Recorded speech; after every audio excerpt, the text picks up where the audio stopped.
bookworms. So as winter has finally come to an end and it's now getting into be spring, so I figured it's time for the next episode of Turning Pages. This time we're obviously doing our winter reading wrap up. So this is all the books that I've read from December 21st to March 19th. I'm filming this on the 17th of March. I don't plan on reading anything in the next couple days, so that's why I'm doing it that way. So this is just going to be basically a video of the books that I read along with their summary. If I have the physical book, I will show you. If it's an ebook, I'm going to have pictures up beside. So the first book that I read was on December 26th. I have it in my reading journal. It's called Earl's Prize Curves, and I will have a picture up here somewhere. But the description of it is Miss Clara Netherfield yearns to escape being the caretaker of her miserly parents, even if it's just for a short period of time. With the betrothal to a friend of her father's on the horizon, Clara is desperate to experience passion at least once in her life.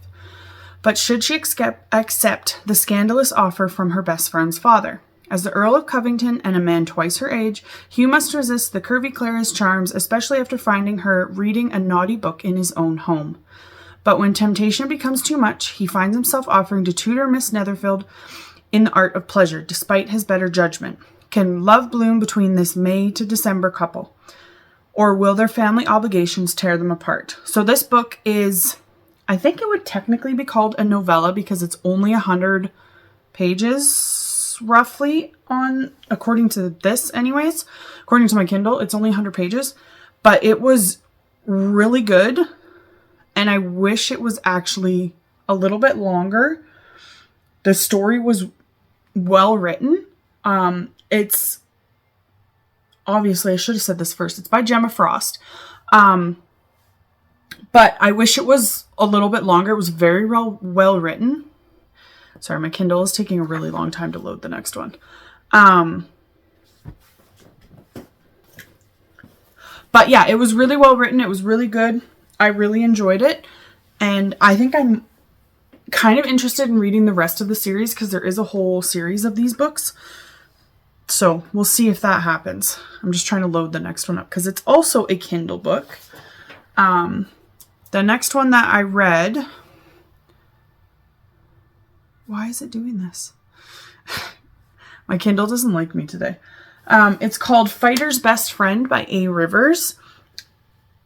Here we go. It is a MMA romance this time. The last one was obviously a Regency romance. So the description for this one is, and I'll have a picture up here. They say the best lovers start as friends. Too bad I'm head over heels for my broody best friend, but he's completely oblivious. I've been crazy about MMA fighter Gabe Mendoza for most of my life, and he has no idea. But as a doctor, I should be too smart to fall for someone who's bound to break my heart. But love doesn't care about logic. I'm tired of pining for someone who's married to his job, but Gabe begs for a chance with me just as I'm finally ready to look for love elsewhere. He's never put me first before, so how can I trust him to fight for our happily ever after? Is our relationship doomed before it even begins? This one was so good. Yes, there's lots of... I found it arguing was the most of it, but it was really good. I really enjoyed it. Obviously, the writing was really well written in this one as well. My book, and I'll show you this one. I have a spot that says... that's got for favorite quotes and notes. Okay, favorite quotes and notes. So the quote I picked from this Fighter's Best Friend was, as far as I'm concerned, we're going to have a lot more moments. So don't go thinking this will be the only one, I caution. I wouldn't have it any other way, Mia Moore. I really loved this book. It was really good. So the next one that I read was this one. So Things We Never Got Over by Lucy Score. This one was so good. It's been on my list for a while to read. It's been a while since I've wanted to read it. I bought it quite a while ago. But the description is, Naomi Witt is on the run, not just from her fiance and a church full of well-wishers, but from her entire life. Although if you ask her, Naomi's riding to the rescue of her estranged hot mess of a twin, Tina, to knock him out a rough around the edges town where disputes are settled the old-fashioned way, with fists and beer, usually in that order. Too bad for Naomi, her evil twin hasn't changed at all. After helping herself to Naomi's car and cash, Tina leaves behind something unexpected. The niece Naomi didn't know she had. Now she's a guardian to an 11-year-old going on 30 with no car, no money, and no plan. There's a reason this bearded bad boy barber doesn't get involved with high-maintenance women, especially not type A romantic ones.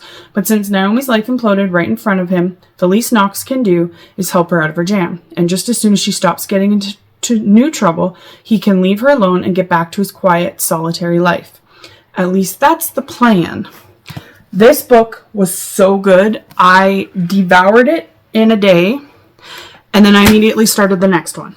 But the quote that I picked from this one that I really loved was, the words weren't enough. They didn't come close to the feeling I had in my chest when I woke up to her cuddled up next to me, safe and sleeping. They didn't do justice to what I felt when she walked into a room and brought the sunshine with her. And they sure as hell didn't hold a candle to the way I felt when she looked me in the eye and told me I'd given her everything she wanted. I really love this book, and I definitely recommend it. So obviously the next one I read was the second one in that series. So Things We Hide from the Light. So two bullets put a dent in that southern charm, but thankfully spared his spectacular rear end. He's got his hands full with the man who shot him still on the loose, healing wounds in citizens that think of the law as more of a guideline. Throw in the gloomy mood that clings to him, and the last thing he needs is a smart-mouthed, gorgeous new neighbor making him feel things he doesn't have the energy to feel. Lena Solovita, I always end up saying names wrong, so I apologize, has her reasons for being in town. She's on a mission, and the fewer people that find out about it, the better. She does her best to work alone, and as soon as she finds what she's after, she's hitting the road for this next solo adventure. Too bad the town of Knockemout has other ideas. Soon, Lena finds herself sucked into small-town life. Dog-sitting, saying yes to a bridesmaid dress, listening to the sexy AF chief of police service himself in the shower.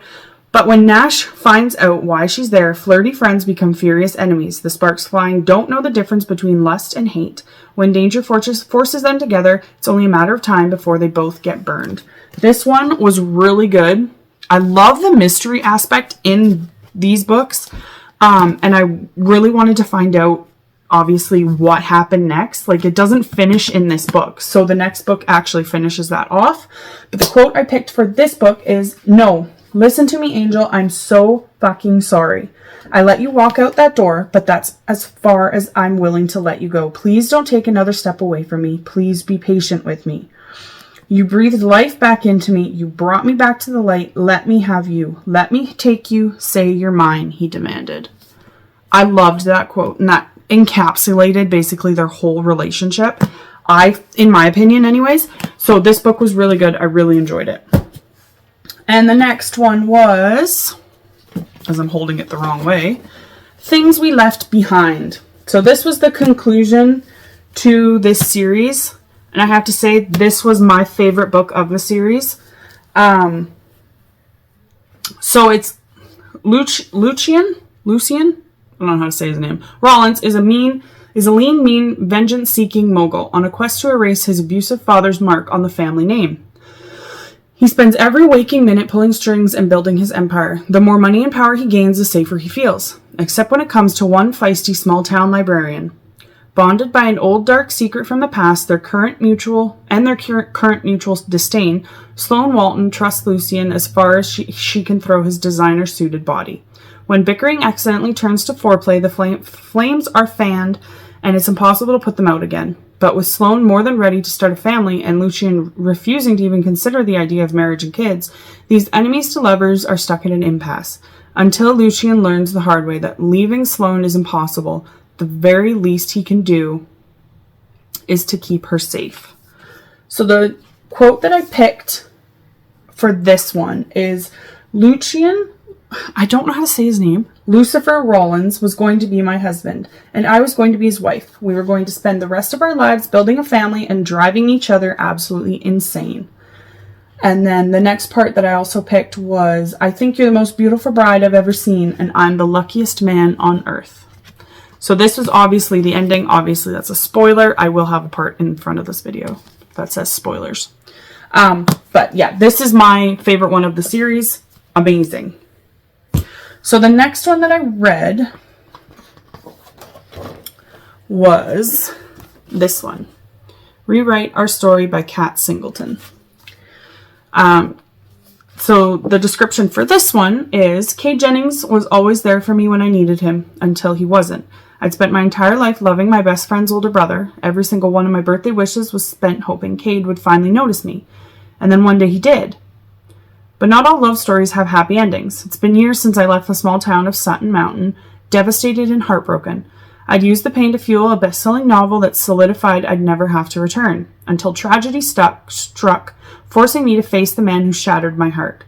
I thought I'd be strong enough to see him again. I didn't expect the angry, broken man staring back at me.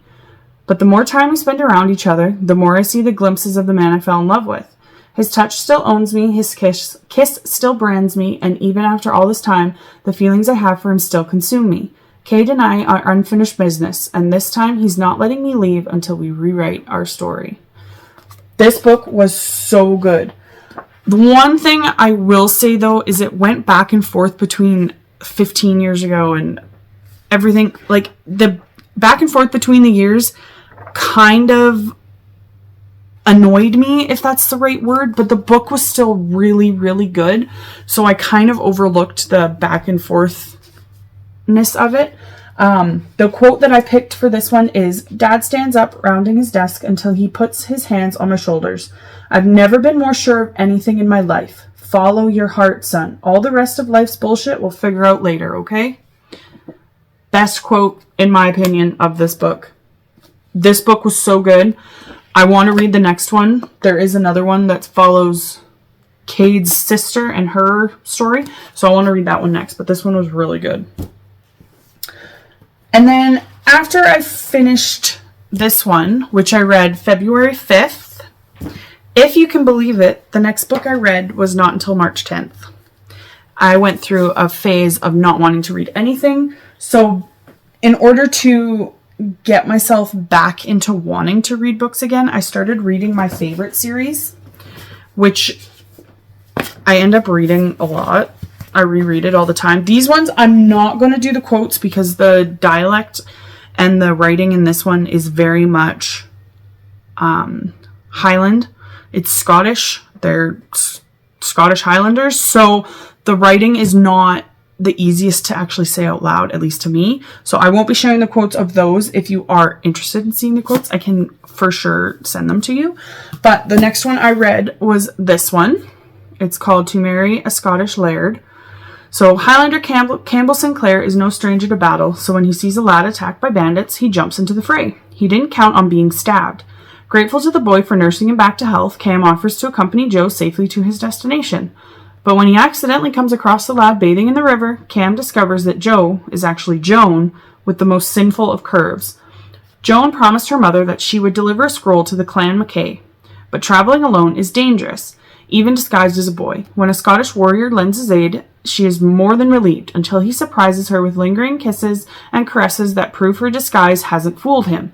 When their passion ignites, will the secrets of the scroll force a wedding and lead to love she's never known? This is my favorite series ever. I love this author. I'm hoping she comes out with another book because there is one more brother within this series that hasn't had his story yet, and I really want to see his story. So that's the next one I read. Then after that, I'm just going to flip ahead because I read this one. So The Highlander Takes a Bride. This one is sword fighting, swearing, and riding astride come naturally to Seda Buchanan. Simpering and holding her tongue, definitely not. Raised alongside 7 boisterous brothers, Seda has little interest in saddling herself with a husband until she glimpses the new Laird MacDonald. bathing naked in the loch. Though she's far from a proper lady, the brawny Highlander makes Seda feel every inch a woman. She has an angel's looks, a warrior's temper, and seeks out his kisses with wanton eagerness. Little wonder that Greer is intrigued by his comely guest. When reckless desire overtakes them, he's more than willing to make an honest woman of her. But Seda is the target of a hidden enemy, and Greer faces the battle of his life to safeguard the woman he wants above all others. I thought I had the right page. Never mind. This book is really good. I love, obviously, the series. I have a favorite of the series, and I'll mention it when I read out the description. But I'm just going to read through the next descriptions because there is 5 more books that I read, and then I decided to change what I was reading. So next one is Falling for the Highlander. Lady Maureen Carmichael has known her share of bad luck. But when her debt-ridden half-brother tries to sell her off in exchange for a few Scottish horses, it's the final straw. If keeping her freedom means escaping through harsh countryside alone, so be it. She has barely begun her journey when she lands an unlikely escort, the brawny Highlander who just refused to buy her virtue. Dougal Buchanan was disgusted by Lord Danvers' shameful offer, but Maureen tempts him beyond measure. Even bedraggled and dusty, the lass glows with beauty and bravery. Dougal wants to do more than just help her flee. He wants to protect her with his life and his heart, if she'll only let him. For Maureen may be pursued by a powerful foe, but nothing compares to the fiery courage of a Highlander in love. The next one is Surrender to the Highlander. These are all by Lindsay Sands. I don't think I mentioned that to begin with, but yes, they're all by Lindsay Sands. Edith Drummond owes her life to Niels Buchanan and his brothers. Waking after an illness to a castle overrun by rugged Highlanders is disconcerting, but so is learning that she's slowly being poisoned. Niels insists on staying by her side, and Edith soon discovers that even more dangerous is her wild attraction to the fierce warrior. Niels has never met a more courageous or enticing woman like Lady Edith. The idea of such a bonny lass being forced to enter a nunnery is more than any red-blooded Scotsman could bear. He'll gladly marry her himself, but while sweeping her off her feet is easy, it'll take all his skill to defeat her family's relentless enemies and convince her to surrender to his sweet embrace. The next one is The Highlander's Promise. Ollie Buchanan has retreated to his clan's hunting lodge for a few days of relaxation, but the raven-haired beauty he pulls from the ocean puts an end to any chance of rest. Though he christens her Jeddah, she knows nothing of her real identity, save that someone is trying to kill her. As she recovers, it will not be easy for Ollie to protect her and keep her honor intact when she mistakenly believes they are man and wife. Jeddah sees beyond Ollie's scars to the brave, loyal warrior she's proud to call her own. But as the attempts on her life grow more brazen, Jeddah realizes that not all is as she believes. And if Ollie is not her husband, can she trust the desire flaring in his eyes or his promise to defend her with his life? And the next one is The Wrong Highlander. Lady Avina McLean has heard much about Rory Buchanan's skill as a healer. What she hasn't heard is how good the brawny Highlander looks bathing in a waterfall. But Avina can't afford the distraction, for her ailing father urgently needs care. Only when she's rendered Buchanan unconscious and dragged him back to her family's castle does the truth emerge. It's not Rory she's kidnapped, it's his brother Conran. Other ladies try to ensnare Conran with flattery. Avina hits him over the head with the hilt of her sword to save her kin, and Conran likes the spirited redhead all the more for it. He's learned enough from his brother to heal Avina's father, but there are other dangers swirling around the McLean clan. And while the beautiful independent lady has sworn not to marry, this wrong Highlander may be just the right man for her. And then the last one I decided to read, there is 2 more in the series, or 3 more in the series technically, that I didn't read. So I didn't read the first one and I didn't read the last 2 before I changed my mind to read something else. So this is my favorite of the series, by far. Will be my favorite forever. So this is Hunting for a Highlander. Lady Dwin Innes feels utterly out of place among the eligible women who've descended on Buchanan Keep, vying for the attention of the last unmarried brothers. She isn't long-legged and slender like her sisters, or flirtatious and wily like other lasses. Since her betrothed died, Dwin has resigned herself to becoming an old maid. Yet a chance encounter with a stranger in the orchard awakens her to a new world of sensation and possibility. After weeks away, Geordie Buchanan returns to find his home swarming with potential brides, thanks to his loving but interfering family. but one lass in particular draws his attention from the moment he spies her climbing a tree. Lady Dwin is not nearly as plain as she thinks. Her lush figure and eager kisses delight him, as does her honesty. But the real test lies ahead, eliminating a hidden enemy, so that he and Dwin can seal their Highland passion with a vow. So this one's my favorite of the series. It is so good. If you are going to read the series, obviously read it right from the beginning, because the first book is actually set years before the other ones, but it helps tie everything together. And then the next one that I read is Bride by Ali Hazelwood. I loved this book. I started it last night. I finished it last night. This one is Misery Lark, daughter of a powerful vampire councilman, is an outcast. Her days of living anonymously among the humans are over, as she has been called upon to uphold an alliance between the vampires and their mortal enemies, the Wares.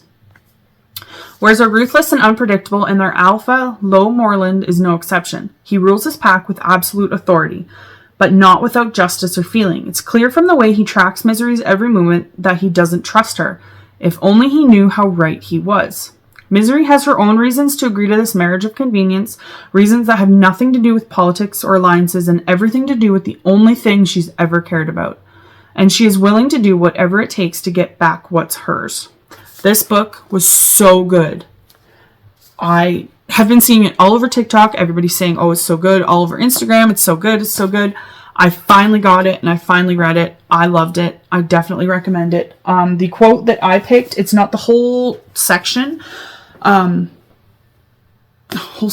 whole section that it was, it's just part of the dialogue. It says, no, you don't get to be surprised about what I feel for you. Not when I've been nothing but honest about it. And you know what? My hands are starting to shake and I fist them against his chest. No, if I want to be in love with my stupid were husband, I'm going to be in love with my stupid were husband, whether he wants to admit that he loves me back or not. And then that continues on after that. Amazing book. I really want there to be a second one because the way it finishes, it seems like there should be a second one. So I really hope there is. But yeah, so this one was really good. So that's all the books that I read for winter. I think, yeah, so I read 13 from January to now, according to my book. So I only read 14 books the winter season. But really each of these books had their own uniqueness to it, and that's why I read them. Obviously the majority of these are romance books because that's all I typically read, but in each of them there's a sense of mystery, there's a sense of adventure, there's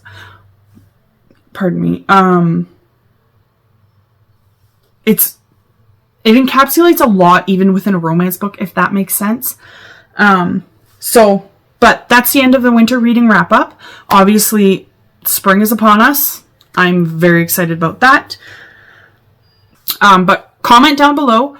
Let me know if you have any books that you liked, any books you didn't like. What did you read this winter? Was there anything that you read? Did you not read at all? Obviously, being up north, I am typically inside a lot more in the wintertime, so I read a lot more in the wintertime than I do in the summertime. But that's just the way it works. So until next time, happy reading, and I'll see you again soon. Bye.